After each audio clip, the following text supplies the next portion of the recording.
শিল্পা আৰু পৱন প্ৰতিপত্নী আছিল। সিহঁত এখন নতুন চহৰলৈ আহিছিল। তাৰ আগতেও সিহঁতে বেলেগ চহৰত কাম কৰিছিল। সিহঁতৰ প্ৰমোচন হোৱাৰ বাবেহে সিহঁত সেই চহৰখনলৈ আহিছিল। সিহঁতে এটা ভাড়া ঘৰ লৈছিল আৰু সেই ঘৰটো 2 মহলীয়া আছিল। ঘৰৰ মালিকজন ওপৰত থাকে আৰু সিহঁত তলত থাকে। আপুনি বাৰু এই ঘৰটোহে বিচাৰি পালেনে? এই ঘৰটো ইমান নিজান ঠাইত আছে আৰু বজাৰৰ পৰাও বহুত দূৰত। আৰু ঘৰৰ মালিকজন কেনেকুৱা, সন্মুখলৈ নাহে, কেৱল ফোনতহে কথা পাতে। শিল্পা, তুমিও যে কি কথাবোৰ ভাবি থাকা নহয়। ইমান বিচৰাৰ পাছত এই ঘৰটো পাইছো, তাকো তোমাৰ আপত্তি। ঘৰটোৰ মালিকজনৰ লগতনো কি কথা আছে? আমি এই ঘৰটোত থাকিবলৈ পালেই হ'ল।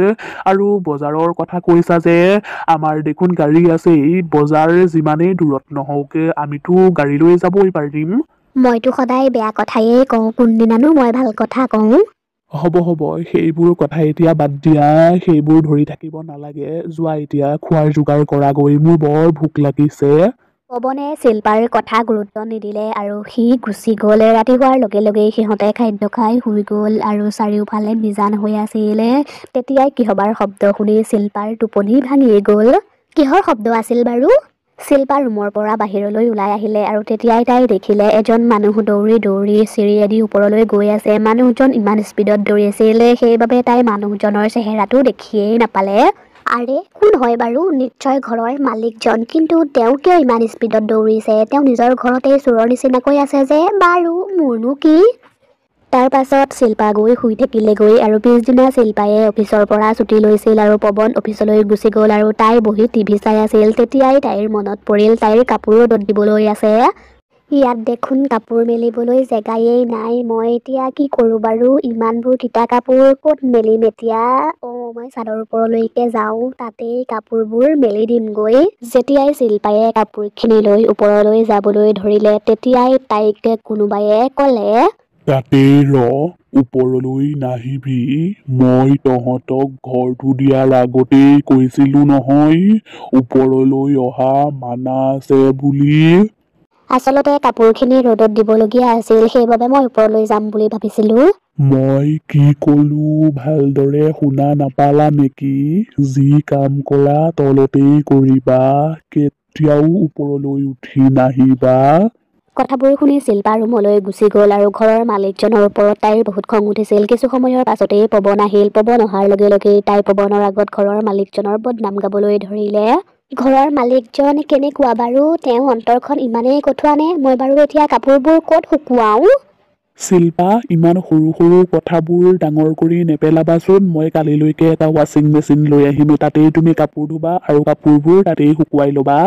পৱনৰ কথা শুনি শিল্পাৰ আৰু বেছি খং উঠিল। হয় দিয়ক, ময়েই বেয়া। ঘৰৰ মালিকজন বহুত ভাল। মই আৰু আপোনাক একো কথা নকওঁ। আপুনি যি ভাল দেখে তাকেই কৰক। শিল্পা, তুমিও যে আৰু ইমান সৰু সৰু কথাবোৰত কিয় লাগি থাকা আৰু নিজক দুখ কিয় দি থাকা? তুমিয়ে কোৱাচোন, মই এতিয়া কি কৰোঁ? আপুনি বেলেগ এটা ঘৰ বিচাৰক। মই ইয়াত নাথাকো। মোৰ ইয়াত থাকি ভাল লগা নাই। যেতিয়াই শিল্পায়ে ঘৰটো সলোৱাৰ কথা ক'লে, তেতিয়াই সিহঁতৰ দুৱাৰত কোনোবাই জোৰ জোৰকৈ টকটকাবলৈ। হে ভগৱান, ইমান জোৰ জোৰকৈ দুৱাৰত কোনে টকটকাইছে? মোৰ কিন্তু বহুত ভয় লাগিছে। শান্ত হোৱা শিল্পা, তুমি ইয়াতেই ৰোৱা। মই গৈ চাওঁগৈচোন কোন হয়নো। যেতিয়াই পৱনে দুৱাৰখন খুলিবলৈ গ'ল, তেতিয়াই বাহিৰৰ পৰা কোনোবায়ে কঠোৰ মাতেৰে ক'লে, এই ঘৰটোৰ পৰা কোনো ক'তো যাব নোৱাৰ। তহঁত সদায় ইয়াতেই থাকিব লাগিব। তহঁতে যদি কেনেবাকৈ এই ঘৰটো এৰি থৈ গুচি যাৱ, তেতিয়াহ'লে কিন্তু মই তহঁতক মাৰি পেলাম। সেই কথাটো শুনাৰ পাছত সিহঁত একেবাৰে ঠাণ্ডা হৈ পৰিল। সেইজন কোন আছিল বাৰু? মাতটো ইমান ভয়ানক আছিল। আৰু তেওঁ কি কৈছিল? আমি বাহিৰলৈ যাব নোৱাৰো, নহ'লে তেওঁ আমাক মাৰি পেলাব। সেইজন ঘৰৰ মালিকজন। কিন্তু দিনততো তেনেকুৱা মাত নাছিল। এতিয়া বা কিয় তেনেকুৱা হৈছে? আৰু আমি যে ঘৰ সলোৱাৰ কথা কৈছো, তেখেতে কেনেকৈ গম পালে? নিশ্চয় তেওঁ আমাৰ ওপৰত নজৰ ৰাখিছে। মই আপোনাক আগতেই কৈছিলো, এই ঘৰটো আৰু ঘৰৰ মালিকজন ভাল নহয়। এতিয়া কি কৰে কৰক। মোৰেই ভুল হ'ল। এতিয়া হ'লতো তুমি চুপচাপ ৰৈ থাকা আৰু মোক অলপ ভাবিবলৈ দিয়া। মই নহ'লে এটা কাম কৰো, মই ওপৰলৈ গৈ চাওঁগৈচোন তাত কি আছেনো। তুমি কিন্তু ওপৰলৈ যাব নালাগে। তুমি ইয়াতেই চুপচাপ ৰৈ থাকা আৰু মাতবোল নকৰিবা। মই কি কৈছো শুনিছা নহয়? তাৰ পাছত পৱন ওপৰলৈ উঠি গ'ল আৰু ওপৰতে চাৰিওফালে অন্ধকাৰ হৈ আছিল। তেতিয়াই পৱনে দেখিলে মালিকজনৰ ৰুমটোৰ দুৱাৰখন বন্ধ হৈ আছে। সি দুৱাৰত টকটকাবলৈ লৈছিল। তেতিয়াই শিল্পা পালেগৈ। ৰুমটোত অকলে অকলে থাকিবলৈ মোৰ ভয় লাগে, সেইবাবে ময়ো গুচি আহিলো। বাৰু কওকচোন, মানুহজনে দুৱাৰখন খোলা নাই নেকি? কোন হয়? কোন আছে বাহিৰত? আমি আপোনালোকৰ ভাড়াতীয়া। আমি আপোনাক লগ কৰিবলৈ আহিছো। আমি পাতি থকা কথাবোৰ আপুনি কেনেকৈ গম পালেনো? আপুনি দুৱাৰখন খোলক আৰু আমাৰ সৈতে কথা পাতক, নহ'লে কিন্তু আমি ঘৰটো এৰি থৈ গুচি যাম। তেতিয়াই দুৱাৰখন খোল খাই গ'ল আৰু সিহঁতে দেখিলে ভিতৰৰ পৰা এটা ভয়ানক ভূত ওলাই আহিছে। ভূত? তাৰমানে আমাৰ ঘৰৰ মালিকজন এটা। শিল্পা, তুমি ইয়াৰ পৰা পলোৱা। মই ইয়াত সকলোবোৰ চম্ভালি ল'ম। নাই নাই, তহঁত এতিয়া ইয়াৰ পৰা ক'তো যাব নোৱাৰ। তহঁত এই ঘৰটোতেই বন্দী হৈ থাকিব লাগিব, কাৰণ তহঁত মোৰ ভাড়াতীয়া।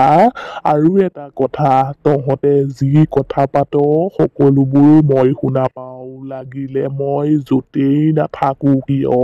ভূতটোৰ কথাবোৰ শুনি সিহঁতে বহুত ভয় খালে আৰু তাৰ পাছত সিহঁত ৰুমলৈ গুচি আহিলে। শিল্পায়ে ৰুমৰ দুৱাৰখন বন্ধ কৰি পৱনক কিবা ক'বলৈ লৈছিল, কিন্তু তেতিয়াই পৱনে শিল্পাক কথা নক'বলৈ ক'লে।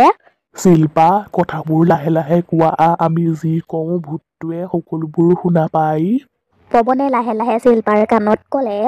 আমাৰ ৰুমৰ খিৰিকীয়েদি মই ওলাই যাব পাৰোঁ নেকি? চেষ্টা কৰোঁ। সেই ভূতটোৰ পৰা সাৰিবলৈ কিবা নহয় কিবা এটা উপায় বিচাৰি উলিয়াব লাগিব। তুমি ইয়াতে ৰৈ থাকা। ঠিক আছে, হ'ব বাৰু, কিন্তু আপুনি সোনকালে উভতি আহিব। পৱন খিৰিকীখনৰ ওচৰলৈ গ'ল আৰু খিৰিকীখন খুলিবলৈ চেষ্টা কৰিলে, কিন্তু খিৰিকীখন খোলাৰ নামেই লোৱা নাছিল। তেতিয়াই পৱনে মনতে ভাবিলে, মই এতিয়া কি কৰোঁ বাৰু? নিশ্চয় এই খিৰিকীখন বাহিৰৰ পৰা বন্ধ কৰি থৈছে। তেতিয়াই তালৈ শিল্পা আহিল আৰু তাই খিৰিকীখন খুলিবলৈ চেষ্টা কৰিলে আৰু তাই খিৰিকীখন খুলিব পাৰিলে। তেতিয়াই পৱন বাহিৰলৈ ওলাই গ'ল আৰু শিল্পা তাতেই থাকি গ'ল আৰু তাই আকৌ খিৰিকীখন বন্ধ কৰি দিলে। মই এতিয়া কাৰ পৰা পৰামৰ্শ লওঁ বাৰু? এই ভূতটোৰ পৰা কেনেকৈ সাৰিব পাৰি? ইয়াৰ ওচৰে পাজৰে দেখোন ক'তো এটা ঘৰো নাই। তাৰ পাছত পৱনে ঘৰ নাইবা দোকান বিচাৰিবলৈ ধৰিলে। কিছুদূৰ যোৱাৰ পাছতেই সি এটা পেট্ৰল পাম্প দেখিলে। নিশ্চয় ইয়াত কাৰোবাক সুধিলে মই কথাটো গম পাম। তেতিয়াই পৱনে দেখিলে তাত এজন মানুহ শুই আছে। দাদা, দাদা, উঠকচোন উঠক, মোক আপোনাৰ সহায় লাগে। মানুহজনে শোৱাৰ পৰা উঠি ক'লে, দাদা, কি হ'ল আপোনাৰ? আপুনি কিয় এনেকৈ চিঞৰিছে? আপোনাৰ ওচৰত দেখোন গাড়ীও দেখা নাই। তেতিয়াহ'লে আপুনি কিহত পেট্ৰল ভৰাব? দাদা, মোক পেট্ৰল নালাগে, আপোনাৰ অকণমান সহায় লাগে। তাত যে আছে ঘৰটো, সেই ঘৰটোৰ বিষয়ে জানিবলৈ আহিছো। সেই ঘৰটোত মোৰ পত্নী বন্দী হৈ আছে। কি? আপোনালোক তাৰমানে সেই ভুটীয়া ঘৰটোত আছে? আপোনালোকে থাকিবলৈ অন্য ঘৰ বিচাৰি নাপালে আৰু? এতিয়া আৰু আপোনালোকে একো কৰিব নোৱাৰে? আপুনি এইবোৰ কি কথা কৈছে? কিবাটো উপায় ওলাব ন? উপায়টো এটাই আছে। ভূতটোৱে আপোনাক মৰাৰ আগতেই আপুনি ভূতটোক মাৰি পেলাওক। এতিয়া আপুনি ইয়াৰ পৰা সোনকালে যাওক গৈ। কেনেবাকৈ যদি ভূতটোৱে গম পাই আপুনি ঘৰত নাই বুলি, তেতিয়া কিন্তু সকলোবোৰ শেষ হৈ যাব। তেতিয়াই পৱনৰ মনলৈ এটা বুদ্ধি আহিল। সি এবটল পেট্ৰল ল'লে আৰু পটাপট সেই ঘৰটোলৈ গ'ল আৰু শিল্পায়ে খিৰিকীখন খুলি দিলে আৰু পৱন ভিতৰলৈ সোমাই গ'ল। কিন্তু তেতিয়াই সিহঁতৰ ওচৰলৈ ভূতটো আহিল আৰু ভূতটোৱে শিল্পাক মাৰিবলৈয়ে গৈছিল। কিন্তু তেতিয়াই পৱনে ভূতটোৰ গালৈ পেট্ৰলখিনি ছটিয়াই দিলে আৰু মেচ মাৰি দলিয়াই দিলে আৰু তেতিয়াই ভূতটো জ্বলি ভস্ম হৈ গ'ল। এইবোৰ আপুনি কেনেকৈ কৰিলে? মই পেট্ৰল পাম্পলৈ যোৱাৰ বাবে মোৰ মূৰলৈ এই বুদ্ধিটো আহিল। শিল্পা, আমি কিন্তু আজি ভাল বাচিলো দেই। ব'লক ব'লক, আমি ইয়াৰ পৰা সোনকালে ওলাই যাওঁ।